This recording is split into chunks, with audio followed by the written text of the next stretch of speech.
اللہ والصلاۃ والسلام علی من لا نبی بعدہ فاعوذ باللہ من الشیطان الرجیم بسم اللہ الرحمن الرحیم بحمدہ تعالی۔ ہمارا درس مسائل کے حوالہ سے جاری و ساری ہے، تو چلیے دیکھیے کہ قربانی کے مسائل میں عوام فقہائے اعظام سے کیا سوال کرتی ہے۔ پہلا سوال داخل کرتے ہیں۔ سوال یہ کیا گیا کہ 10ویں ذی الحجہ کو قربانی کا جو وقت ہے وہ کیا ہے؟ تو فتویٰ بیان کرتے ہیں کہ شہر کے اندر اور دیہات کے اندر نوعیت علیحدہ علیحدہ ہے۔ شہر کے اندر جب کسی مقام کے اندر خطبہ عید پڑھا جا چکے، یعنی کہ کسی بھی مسجد میں، کسی ایک مسجد میں اگر عید کی نماز ہو چکے، تو اس کے بعد شہر کے اندر قربانی کرنا شرعاً جائز ہوتا ہے۔ جبکہ دیہات کے اندر اور مضافات کے اندر وہاں پر سلسلہ یہ ہے کہ اگر کوئی شخص فجر کی نماز کے بعد وہ قربانی کرنا چاہے تو وہ قربانی کر سکتا ہے۔ دوسرا سوال یہ پوچھا گیا مسائل کے اندر، سائل نے سوال کیا کہ اگر یہ مسئلہ ہو کہ شہر کے اندر کرفیو لگ جائے، جیسے اکثر شہروں کے اندر جب حالات بگڑ جاتے ہیں اور ملکی حالات بہتر نہیں ہوتے تو کرفیو لگ جاتا ہے، تو سائل نے سوال کیا کہ اگر شہر میں کرفیو لگ جائے اور نماز پڑھنا بھی دشوار ہو جائے یا اجتماع میں شامل ہونا دشوار ہو جائے تو اس کے لیے آسان طریقہ کیا ہے؟ تو یہاں پر فقہاء نے فتویٰ دیا، آسانی بیان کر دی کہ اگر شہر کے اندر بھی ملکی حالات خراب ہو جائیں یا کرفیو کی صورت بن جائے یا جنگی حالات بن جائیں یا ایسا کوئی بھی شرعی عذر بن جائے کہ جس کی وجہ سے اجتماع میں شریک ہو کر عید کی نماز پڑھنا یا خطبہ سننا مشکل ہو جائے یا ناممکن ہو جائے، تو ان کے لیے بھی پھر یہی شرعی حوالے سے حکم ہے کہ وہ فجر کی نماز کے بعد اگر قربانی کر دیں تو اس میں کوئی قباحت نہیں، ان کی قربانی ہو جائے گی۔ کہتے ہیں کہ سوال ہوا،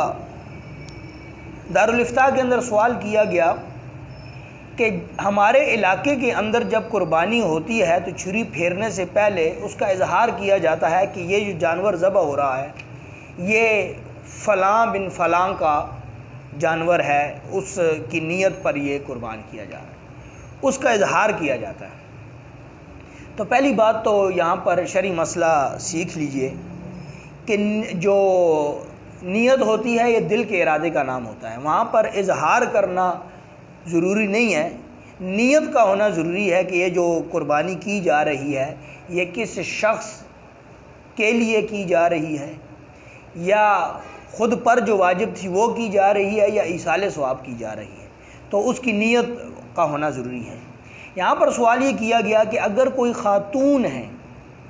کہ ان کے نام کی قربانی کی جا رہی ہے تو کیا ان کا نام، چونکہ وہاں پر موجود غیر محرم حضرات بھی موجود ہیں اور لوگ بھی موجود ہیں کہ جہاں پر کسی خاتون کا نام لینا قباحت سے خالی نہ ہو یا اس میں اخلاقیات کا پہلو ظاہر ہو رہا ہو کہ نام نہ لیا جائے، تو اس کے حوالے سے کیا ہے؟ تو کہتے ہیں کہ پہلی بات تو یہ ہے کہ کسی خاتون کا نام نہ لیا جائے، چونکہ اس خاتون نے نیت کر رکھی ہے کہ یہ مجھ پر جو واجب قربانی ہے وہ قربانی ہے، یا وہ خاتون اپنے کسی بزرگ کو یا حضور صلی اللہ علیہ وآلہ وسلم یا کسی صحابی رسول یا کسی اللہ کے نیک بندے کے لیے وہ ایصال ثواب کر رہی ہیں، چونکہ ان کی نیت ہو گئی ہے وہاں پر نام لینا ضروری نہیں ہے، لیکن اگر کوئی وہاں پر نام لے لیں تو پھر اس میں بھی کوئی ایسے قباحت کی کوئی بات نہیں ہے۔ یہاں پر دارالافتاء کے اندر ایک سوال آیا، کہتے ہیں کہ ایک شخص نے ایسا جانور لے لیا جو اس کی جو عمر ہے وہ تو پوری نہیں ہے، اس جانور کی جو شرعی اعتبار سے ظاہر کی گئی وہ عمر تو اس کی پوری نہیں ہے، لیکن صحت کے اعتبار سے وہ جانور فربا ہے، تو کیا اس کی قربانی ہو جائے گی یا نہیں ہو جائے گی؟ تو اس کا فقہاء نے یہ جواب دیا کہ صحت کا اچھا ہونا ضروری نہیں ہے، اگر وہ اونٹ ہے یا وہ بیل ہے یا وہ بھینس ہے تو اس کی عمر کا مکمل ہونا ضروری ہوگا. یہ نہیں ہے کہ وہ فربہ ہے تو اس کی قربانی ہو جائے گی. اس کی عمر کا مکمل ہونا اس کی قربانی کے لیے جو ضروری ہے اور لازم ہے. پھر سوال ہوا کہ یہ وضاحت کر دیں کہ کس کس جانور کی قربانی جائز ہے. تو سن لیجئے کہ جانوروں میں اونٹ کی قربانی بھی جائز ہے، گائے، بیل یا بھینس یا بھینسا اس کی قربانی بھی جائز ہے. چھوٹے جانوروں میں بکرا یا بکری یا دمبا یا مینڈھا جس کو کہتے ہیں، دمبا وغیرہ کہتے ہیں، تو اس کی قربانی بھی جائز ہے. اب اونٹ کی جو عمر شرعی اعتبار سے مقرر کی گئی ہے وہ 5 سال کی. گائے، بیل، بھینسا یا بھینس اس کی جو عمر شرعی اعتبار سے مقرر کی گئی وہ 2 سال ہے. اور ہاں اس میں یہ ہے کہ جو دمبا ہے، بھیڑ ہے جس کو بھیڑ یا دمبا کہتے ہیں ہمارے خطۂ پوٹوہار کے اندر یا پنجاب کے، اس کے اندر یہ ہے کہ اگر اس کی عمر سال سے کچھ کم ہے لیکن صحت کے اعتبار سے وہ ایسا فربہ ہے کہ اگر اس مینڈے کو یا اس دمبے کو 1 سال کے دمبے کے ساتھ اگر اس کا موازنہ کیا جائے تو صحت کے اعتبار سے کہ اگر وہ اس کے برابر ہو تو پھر اس کی قربانی ہو جائے گی. لیکن یہ جو فربہ ہونا یا جو مماثلت کی جاتی ہے